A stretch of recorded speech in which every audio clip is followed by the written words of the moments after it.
Now, in the bus arbitration, what is bus arbitration? Bus arbitration is what? It decides which component will use the bus among the various competing requests. It means what? There are so many hardware components are there. At the moment, so many hardware components want to communicate with the other devices. At the moment, which particular component can access the bus? It is defined by the bus arbitration. इसका मतलब ये हुआ कि आप suppose that, अगर एक example लेते हैं कि अगर there are in the class there are 50 students are there. अब these 50 students wants to communicate with the higher authority. At that moment, what will happen? There are 50 students or authority is the single one. Then how they can communicate? What will be the procedure is what? That is defined with the help of the bus arbitration. And these students can be called as hardware components. You can say what is the meaning of bus arbitration? Means there are so many hardware components, how they are communicated with the other device, and at the moment which particular hardware component having a permission to access the bus is the method of bus arbitration. Now, the bus arbitration is of two types. First is your centralized bus arbitration and the next one is your distributed bus arbitration. Centralized bus arbitration is again having a three types. First one is a polling method, next is daisy chaining method, and next one is your independent requesting method. Now we will discuss this one by one.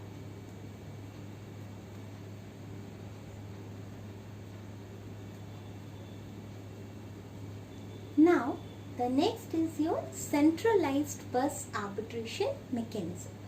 In the centralized bus arbitration mechanism, there is actually the bus arbitration is of two types, centralized and distributed bus arbitration. In the centralized bus arbitration, there is a one controller. Centralized means there is a one controller or bus arbiter, and don't be confused that this is not a processor.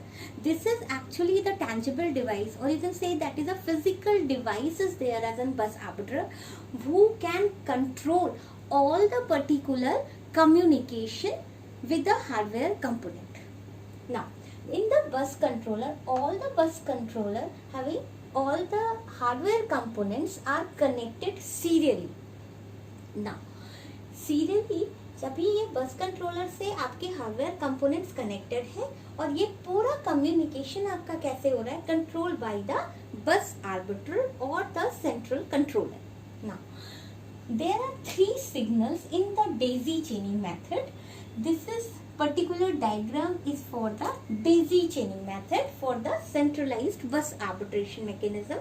There are three signals are there: bus grant, bus busy, and bus request. That you can say that is a bus grant. Next is your bus busy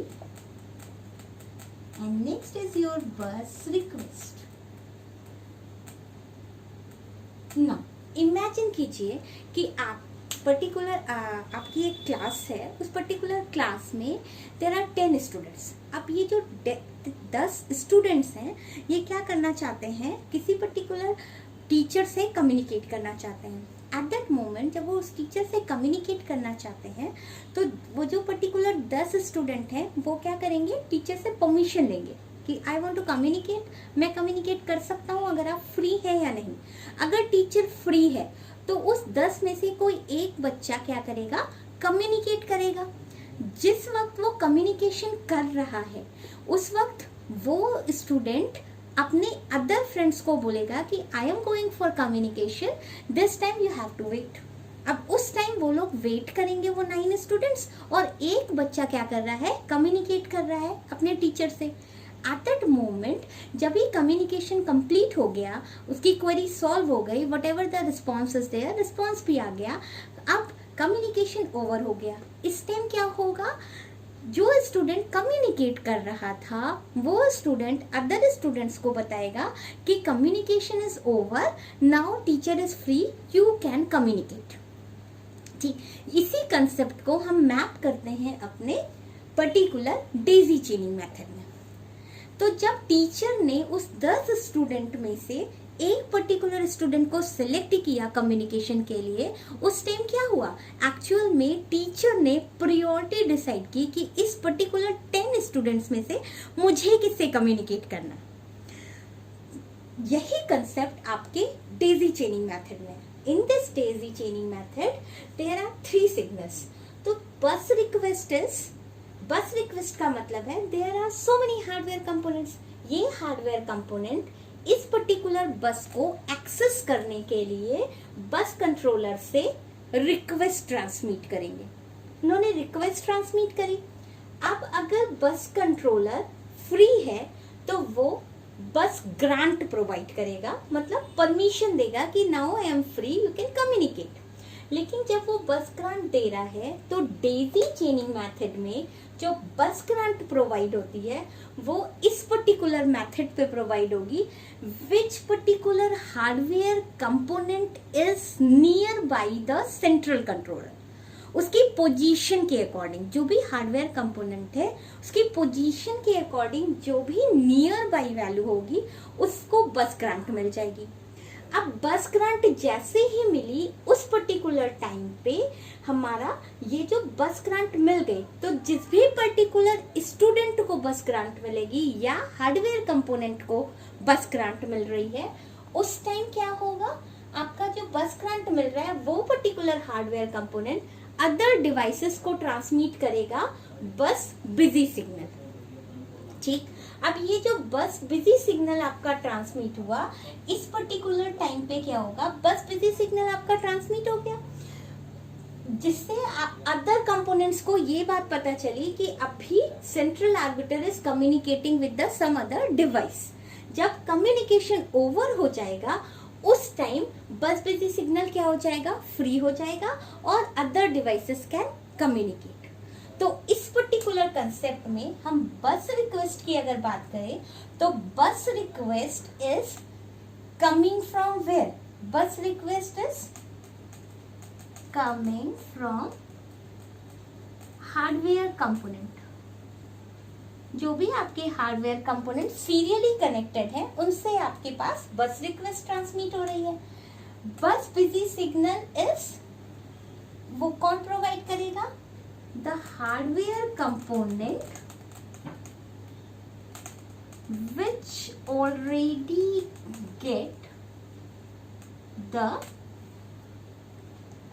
bus grant। जिसको भी बस grant मिल गई वो hardware component other devices को send करेगा। और bus grant provide by what, it provide by the central orbiter.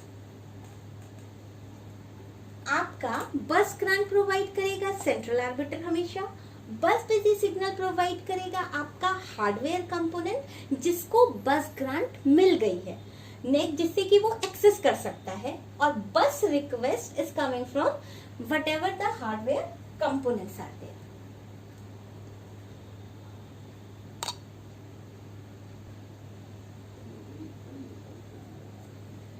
Now in the daisy chaining method, अब अगर हम एक एग्जांपल लें कि how the hardware component send the bus request, how they are getting the bus grant and then how the bus busy signal travels. अगर हम ये चीज देखें कि कैसे एक्चुअल में डेजी चेनिंग का वर्किंग मेथड कैसे हो रहा है, there is a central arbiter is there are some hardware components together is collectively and they are connected with the bus. They are the address bus, data bus and control bus lines are there.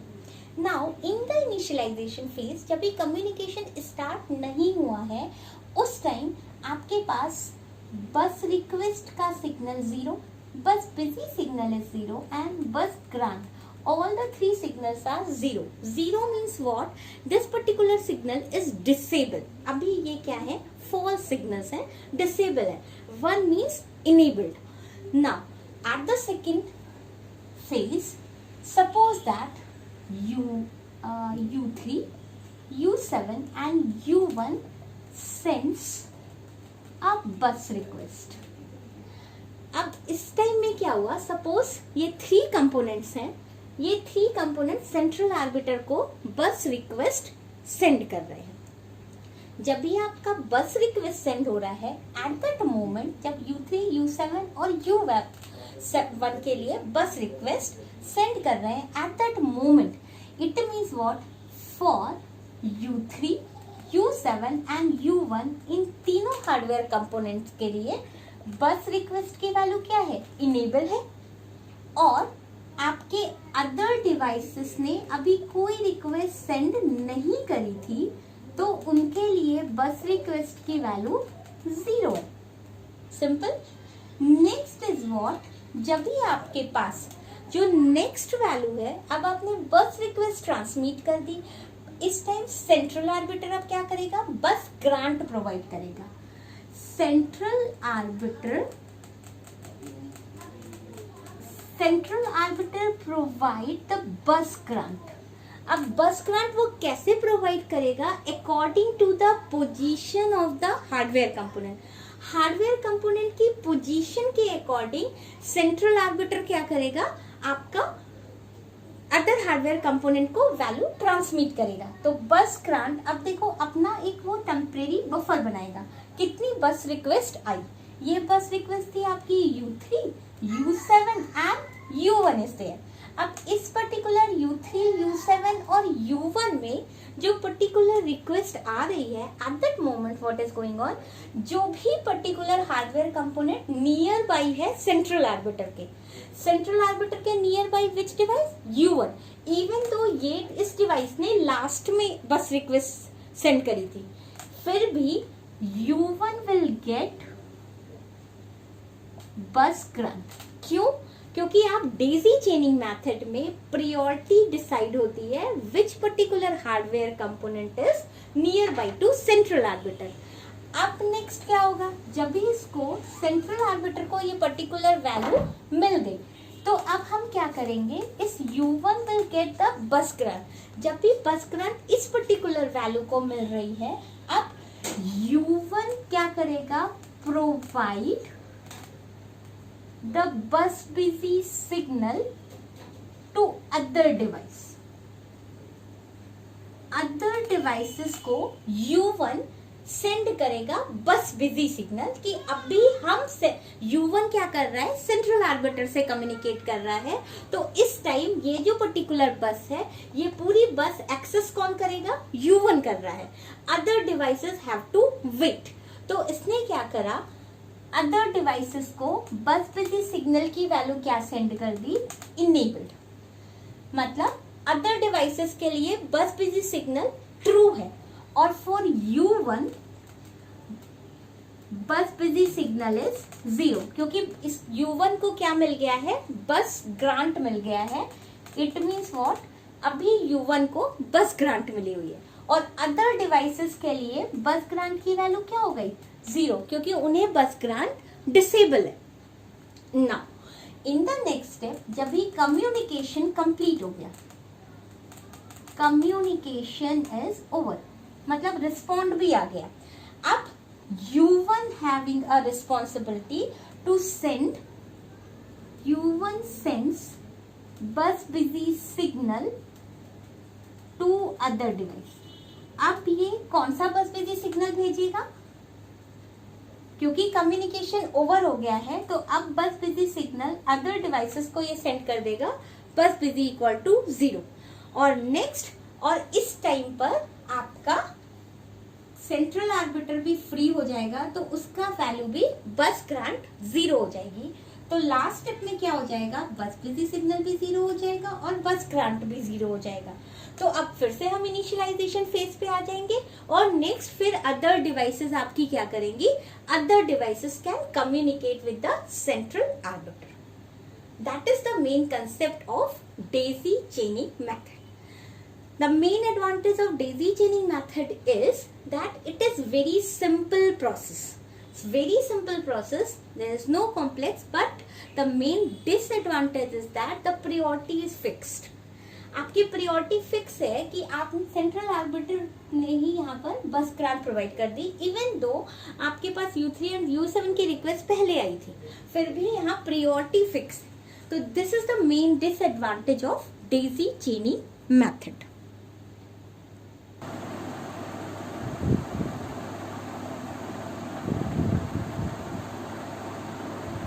Now in the polling method, the second is your polling method.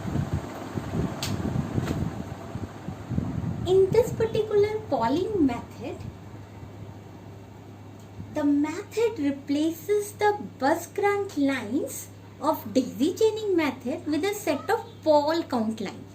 The poll count lines is nothing but it is the, you can say that is the tokens. Tokens are what? Ssuppose that अगर आप mother dairy से milk लेने जा रहे हो suppose, तो उस time आप क्या करते हो, आपने मनी प्रोवाइड करी सेलर को और वहां से आपको टोकन मिला, उस पर्टिकुलर टोकन से आप 1 by 1 अब आप क्या कर रहे हो, मिल्क ले रहे हो। तो just same the concept is in the polling method.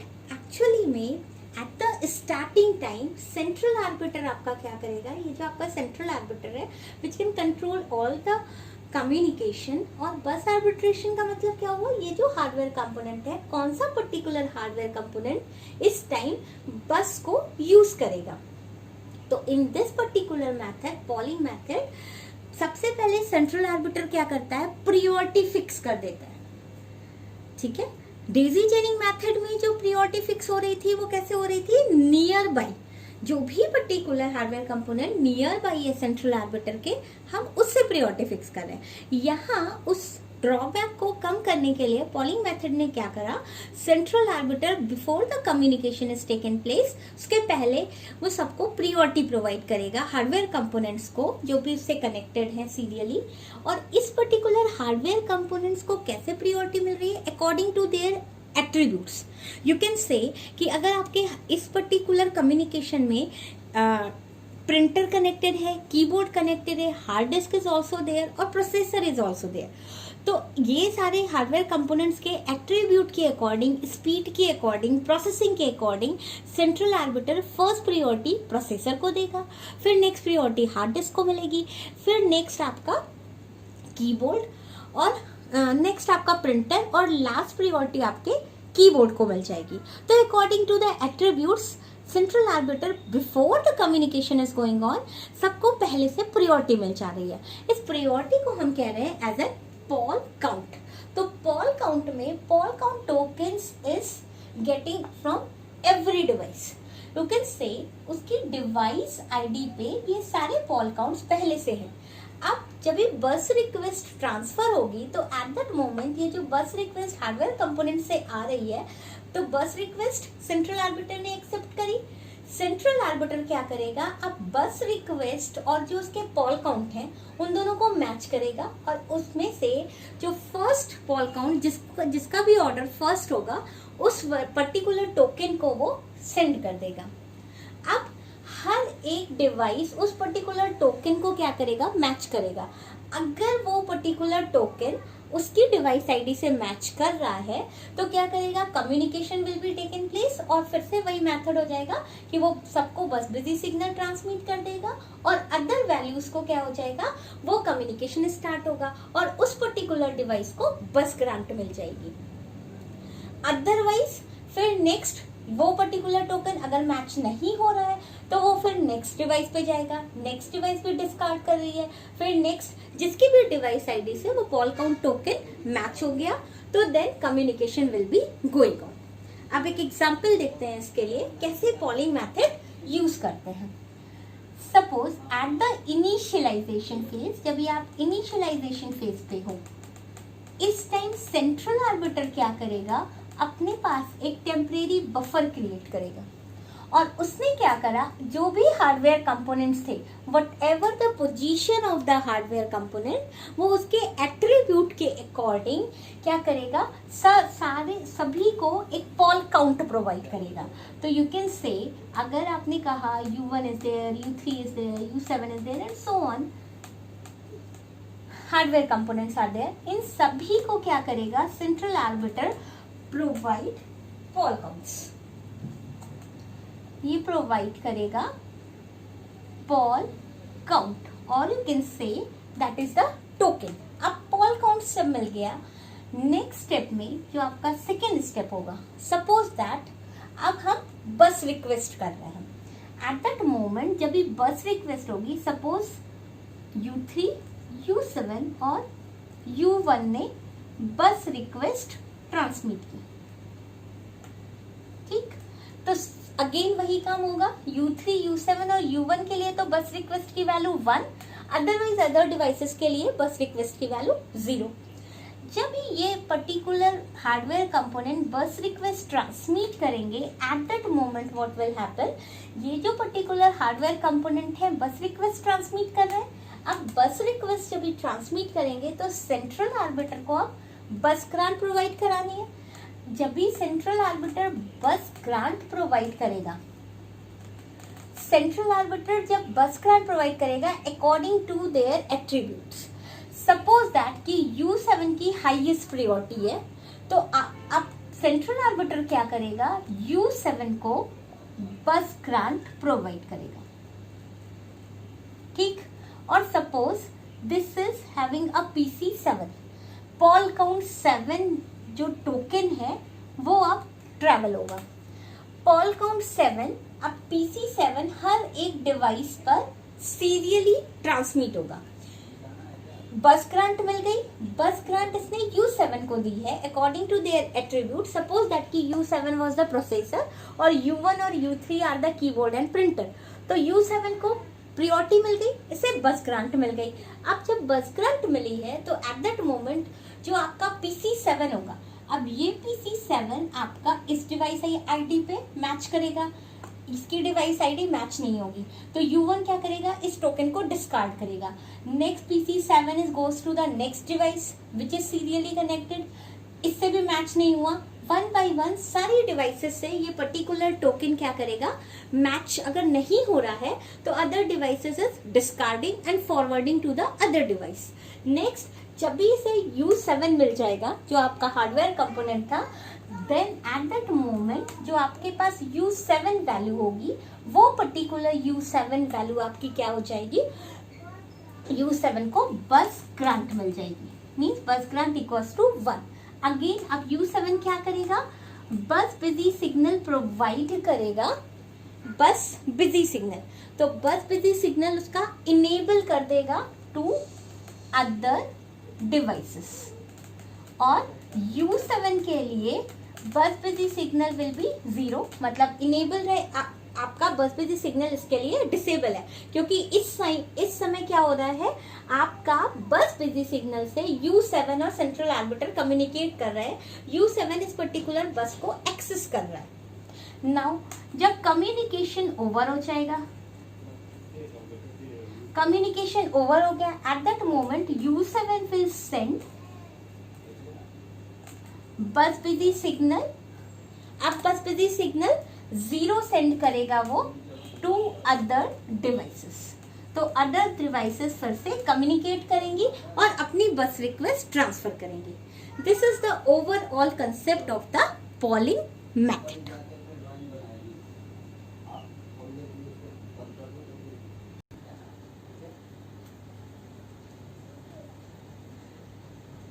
Now, in the independent requesting method, that is the third type of the bus arbitration, this is the very fast communication between the devices in the central arbiter, because there are independent request and independent bus grant provided by the central arbiter. So each one having a simple line, that is U1 send the bus request, it will grant bus grant without any priority. Simultaneously they are sending the request and then they are getting the bus grant to next. When UN send, then bus request is transmitting here with the central arbiter, and then it goes to the bus grant. Simultaneously all the hardware components can send the bus request and getting the bus grant. So the main advantage for this particular method is actually that is it is very very fast. But due to independent, you can say, due to independent requesting method, there should be 2 end control lines required. अगर n device है आपके पास, if there are n devices are there, so you have to find that 2 end control lines will be there, except the bus is also going there. Buses are there, address bus, control bus are also there. So this is the main concept for the independent requesting method. And the next type is your distributed bus arbitration. In the distributed bus arbitration method, there is no central controller. अब जो आपका next type है, इस particular distributed bus arbitration में there is no central controller. Each module contains the access control logic and the modules act together to share the bus. This means that all modules participate in the selection of the central controller. So there is no central controller in the distributed bus arbitration. This is the all over the concept of the bus arbitration method. Thank you.